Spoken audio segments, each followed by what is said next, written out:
Hello, baseball fans, and welcome to this edition of the Paul Kino Lamar Viking Baseball Coaches Show.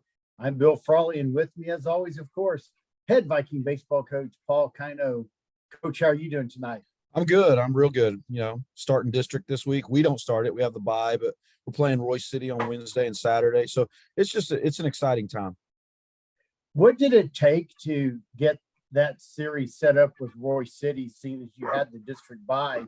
Is it tough finding opponents that also have a bye or whatever? No, it's actually real easy because you just figure out the other district who might be a 7-team district. And you look around and, actually Royce City called me. So, I mean, it's real easy. A lot of times you just look and see who has a 6-team district and you see what weeks you match up, what weeks you have the bye, and you just match up and play each other. We did that with Timber Creek last year. Gotcha. Well, cool stuff. Well, we'll get into Royce City here in a few minutes, but let's recap this past weekend's tournament. The bats came alive in some of those games. They did. I mean, we're starting to swing it pretty good at times. And sometimes it just takes time. Like I was saying, I think I said the other show before, when you look at it, we do have a lot of returning guys that have experience, but at the same time, they're also kind of young. Cade Tryock played shortstop last year, but he didn't hit a whole bunch. You got Hagen Team, who came up from the JV. You got Gannon Carey, who played freshman and JV last year. They're both competing for third. Not really seen varsity pitching before. Nate was on the varsity, but he had limited at bats, played some left field, hit a little bit. Got Cooper Schutte up. He played JV last year. All are extremely good baseball players, but there's a difference between hitting JV pitching and hitting varsity pitching, and it takes a little time to, get acclimated. Yeah, that just even a few miles an hour difference, varsity pitching versus JV. Well, it's just not the fastball, though. You're exactly right. It's going to be harder, but it's just not the fastball. The breaking ball is usually better. They can spot it and locate it more, or a little bit better than they do at the JV level. But velocity, you feel the need to get the barrel there a little bit quicker, which makes your off-speed pitches that much better. And like you say, let it travel. Let that ball travel and get that timing down, whether it's a changeup, fastball, even a curveball, right? Oh, yeah. I mean, obviously the harder a pitcher can throw, the earlier you have to commit to getting the barrel there in the zone. So it makes their off-speed pitches more effective. But, just at the varsity level, they usually can spot them better and they usually can throw them better. So it can take advantage of a hitter's weakness better than it usually happens at the JV level. So it takes a little time to get acclimated. What else did you see during the tournaments you want to share with us? Oh, I mean, we kind of been at a deficit every tournament. First tournament, I think Nate Rivera is the number 2. He's pitched like it. He pitched great last tournament. First tournament, he comes out and said, "Coach, my elbow's a little sore." So we didn't throw him first tournament. So we're without one of our best pitchers. Second tournament, Carson Tresh had a tight forearm. So he pitched 1 inning and he comes, in relief. And then he comes in and he was like, "Coach, my forearm's tight." So we shut him down the rest of the tournament. He's one of our top pitchers too. And then last week we had a young man get sick. So who I think is the number 1, Peyton Browning. And he didn't pitch at all. So, we've went into tournaments kind of shorthanded, and a lot of kids have stepped up. I think that, Cole Rentz has stepped up really well. Colton McKay has stepped up really well. Other guys have stepped up really well. I'm just thinking of those because they're sophomores and they've done a really, really good job. So we, Gannon Carey's thrown exceptionally well. He's one of our top pitchers. So just very excited about where we're at as far as pitching wise. We are a little shorthanded when it comes to tournaments, and especially when we're missing one of our top ones each week. Sure. But I've really thought the kids have competed well. As you stated, we started hitting the ball a little bit better last tournament. We saw some good arms. Rowlett threw a good arm at us. Poteet threw 2 good arms at us. Trinity threw a good arm at us. Trying to think who else we played. But we saw some pretty good pitching for most of it. We saw some pretty good pitching, and our kids really stepped up and started hitting the baseball well. And hopefully that continues, and I think it will. I really like how they're grinding out at bats. They're really buying into, a two-strike approach. They're really buying into, you know, doing the things we're asking them to do at the plate for the most part. And I think that helps. I think it shows in our at bats. We're having a lot of quality at bats, whether we get a hit or not. We're having 7, 8, 9 pitch at bats, which helps you down the line in district. If you're having 7, 8, 9 pitch at bats and a lot of them, you're going to get that starter out of there a lot faster. And especially playing everybody on a Tuesday and a Friday, it's hard to bring in, you don't want to bring your number 2 in because he's got to throw Friday. So, if we can get to some people's in their bullpen, get to their non-starters, it helps the team. So, I think we've played good, sound defense. We have all year.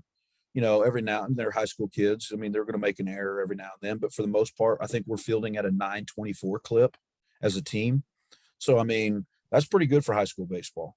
Definitely so. Right now we're hitting at a 281 clip as a team. Like that to improve, but some guys are, like I said, some guys are starting to swing the bat better, and I think it's at the right time, and it'll continue to get better.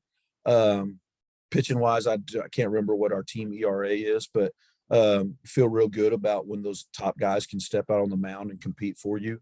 So I'm just real excited about where we're at right at this moment. I told the kids I believe in them. I believe they're a playoff team, and this might be brash and arrogant to say because we play in a really tough district and we have some really good teams in our district. But if we want to get after it and we want to play baseball the right way and we want to compete, I think we have a chance to win a district championship. Definitely so. Going back for a minute to that two-strike approach and, watching a lot of baseball games from the booths, from the stands, anywhere else, it's interesting when a batter, let's say, is, got 2 strikes on them, pretty much no matter how many balls are in the count, they've got to make that choice. How far do I chase to at least try to get a piece of that baseball as a foul ball and chance whiffing or chance whatever else? Do you have anything to share, like what that's like, how y'all coach the hitters about, you got to chase sometimes, you got to reach out just to get a piece of it, stay alive? But well, a big part is being a student of the game and understanding that what is the umpire calling? Where is he calling strikes? Is he calling the is he calling the pitch up a little bit? Well, then I've got to, with 2 strikes, I've got to foul that pitch up off. A pitch that's up a little bit's hard to get your hands on top of. So hopefully the umpire's not. Is he giving them a little bit on the outside corner? What is his strike zone? And if I know that, then I know what pitches I've really got to that are close that I might have to foul off or like you said, go after and get a piece of compared to what I can take. And, as long as the guy's consistent, that's what you ask for, the umpire to be consistent, not 3 times, not call the high strike, but the 4th time, call the high strike. If you're going to call it all the time, call it. If you're not going to call it, don't call it. So big part is for a hitter is to really know, what the umpire is calling. Also is know what the pitcher's throwing for strikes. If he's not throwing, if he's throwing curveballs, but he's not throwing them for strikes, we'll tell him a lot of times, hey, we're going to sit dead red until we got 2 strikes.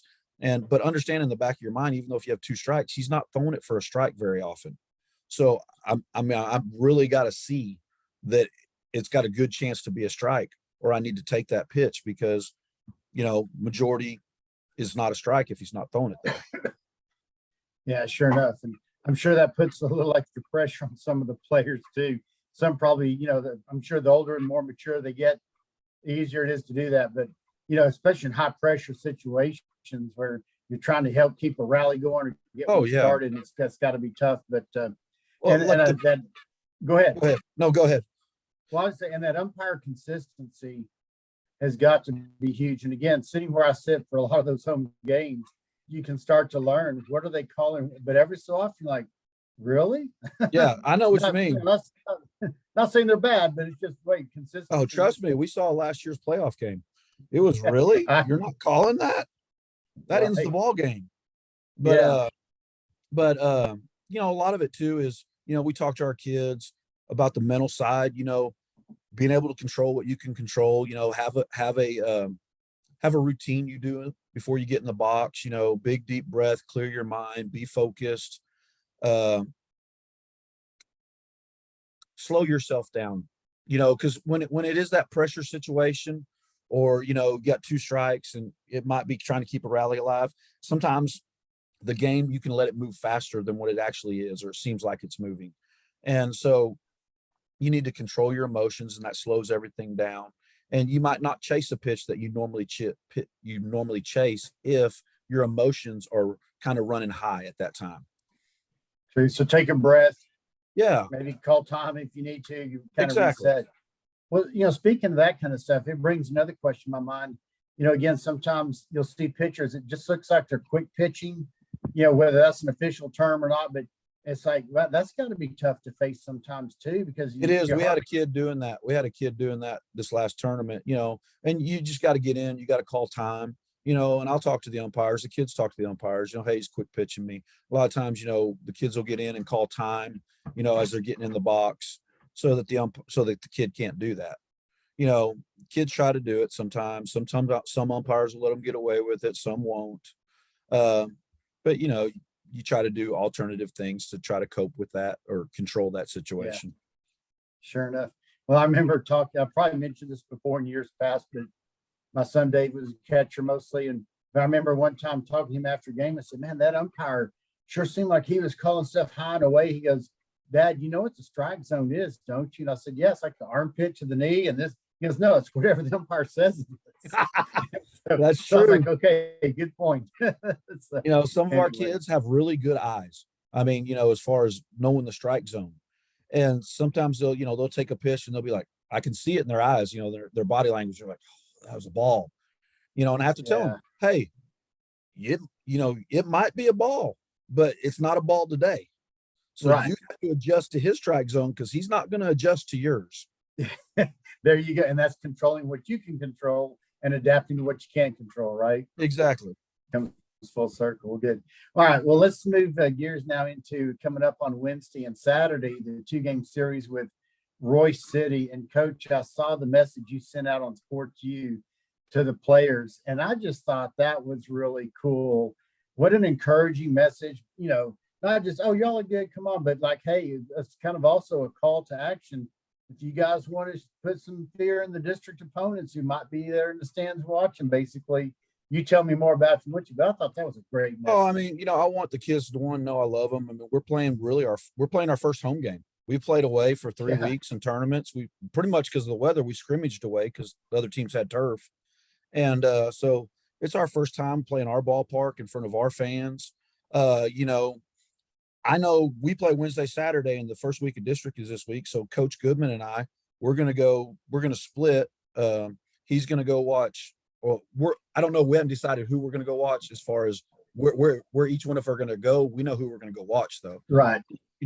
Martin plays South Grand Prairie and Arlington High plays Grand Prairie. So one of us will be at that game one of us will be at each one of those games as far as tomorrow goes. And then Friday, 4 good teams. And then Friday we're going to flip. So then we can compare notes and talk about it. But like I was telling the kids today, I was like, hey, what's Wednesday? And they're like, we play. And I was like, what else? And they were like, we don't have school. And I was like, okay, what else? I said, what's Tuesday? And they kind of looked at me and they're like, huh? I was like, Martin plays South Grand Prairie, and Arlington High plays Grand Prairie, and Bowie plays Sam. And they were like, oh, it's first round of district. And I was like, yeah. I said, Coach Goodman and I are going to be going to watch teams and scout them. I said, so what do you think they're going to be doing Wednesday? They're like, they're going to be sitting in our stands. And I was like, yeah. I said, we have a great opportunity to show that we're a good baseball team. We're going to play a good opponent in Royce City. They're going to play fundamentally sound baseball. Talking to everybody that I've talked to, they are going to play good baseball, and we have an opportunity to go out and play good baseball and beat a good baseball team. And we have that opportunity to show the district, hey, Lamar can play, and you have an opportunity to strike fear in your opponents. And, we've always talked about how a good baseball player, usually they're really comfortable. They feel confident. Well, when you're playing somebody and you think that they're really good, it can work the other way. You're not as confident in yourself. You're worried, if you make a mistake, oh crap, here they go. They're going to, we're playing a really good team. I can't make a mistake. And you play tighter. we have an opportunity tomorrow, on Wednesday, to go out and show people, we're a really good baseball team, and tell Arlington High and Bowie and Sam and Martin and Grand Prairie and South Grand Prairie, hey, you better bring your A game against Lamar High School. There you go. And, Well, I hope the kids take it that way. I think they will. Like I said, I love this group, and they're growing, and we're getting better and better every time we step out on the field. I think they have a hunger for it. They want to be good. They are good, and they want to be good, and they work for it. So I'm real excited about this group, and I'm excited to see where the season's going to go and take us. excellent. So on Wednesday, you've got the JV1 playing at home, and then varsity plays right after that, correct? Yeah, and Wednesday the freshmen actually go to Royce City. The JV2 go to Royce City, and they play a doubleheader there. And then we turn around on Saturday and go out there. JV and varsity goes out there to play. And I believe that the freshmen, the JV2, will be playing Irving MacArthur in a doubleheader. Over at Irving MacArthur, I believe. I believe correct? so, yes. Yes, that's what I remember too. And that's kind of cool for the JV2/freshman team. They get that Metroplex road trip. It's not just going 15 minutes down the road to one of the neighbor schools. That's an hour or give or take, probably, especially in the school bus. But you're getting out there, and it's just you, and it's just them, and it's not a tournament. That's got to be a neat experience for those guys. Oh, I think it will be. It's a little bit more than driving to Bowie or to Martin to go play in a tournament. Yeah. You're getting out of town a little bit. It's not, Yeah. It's not 2-3 hours away, but it's a little bit different of an experience than, just playing within Arlington. Sure. So I think it'll be good. And that freshman JV2 team, they're doing great. I had fun watching them in their tournament. They run rule the team, and they're solid. It seems like they played pretty much a solid. Everyone's going to be off an inning here or there, but especially when you figure in tournaments, you have an hour 40 minutes basically. Oh yeah, not 7 full innings, and they're putting it on some teams, so they're playing a part of that, striking the fear in the opponents about Lamar. Oh yes, we have a very talented freshman group. We have a very talented JV group. Well, I was going to go there next. Struggled a little bit more as of right now because we've taken their 2 best pitchers, and they've been pitching varsity, and we took maybe their best closer, and they're also all position players. So we took 3 of their best players and put them up on the varsity. When you do that to a team, it's going to hurt them a little bit. So they've been competing well. Their record may not show it as well as we'd like it to, but when those young men play for the JV1, and they will come back down to the JV1 this week. So JV1 should be really, really good and be ready to go. Well, and Coach, I'll tell you what really got me excited, even more than I already was, about the JV1 team. Friday evening, they played Wichita Falls Rider, a 5A school, but a darn good baseball team. Oh, Wichita Falls Rider's always been really good. Oh, yeah, perennial. And JV1 was down going into that final inning. They battled back and just about came back and got that game, which showed me a couple of things. One, you put them in the corner, kind of, they're going to come out fighting. And number 2, they don't give up. Well, that's the way they were as freshmen. Yes. And and they're just kids that battle and kids that fight. And that's the kind of kids I love. I love kids that, it doesn't matter where they're at and what position they're in. They're going to battle. They're going to play all, 21 outs in high school. And, you're going to have to get me out 21 times to beat me. And we're never going to quit. We're always in it. And they play with that attitude. And like I said, it hurt them that we had 3 of their better players up with us. We had a freshman up with us who's done really, really well, Colton Quesada, the last 2 tournaments. He's done exceptionally well. So, we're going to be just fine at the sub varsities. Oh, yeah. We have good talent. We're going to be good at the varsity level. So, it's really exciting time right now. Well, I'm looking forward to it because also it looks like we're going to be able to do at least an audio broadcast, if not audio and video broadcast of the game on Wednesday. Oh, that's awesome. And I think we'll go ahead and be able to, since we got to get set up, I'm thinking we're going to try to get set up for at least the audio of the JV game first, since it's pretty much a double header. But we'll get the word out on that because, that's over the internet, and people anywhere in the world literally can watch. And Coach, we've actually had some international fans watching Lamar baseball in the past. So that's fantastic. Yeah, that's cool stuff. So I'm excited about that. Well, one more time, let's plug that booster club. Oh, you can't do anything without them. I mean, we'd have baseball, but we wouldn't have all the cool stuff that we have. And our field would not look as amazing as it does without the booster club, uniforms, everything.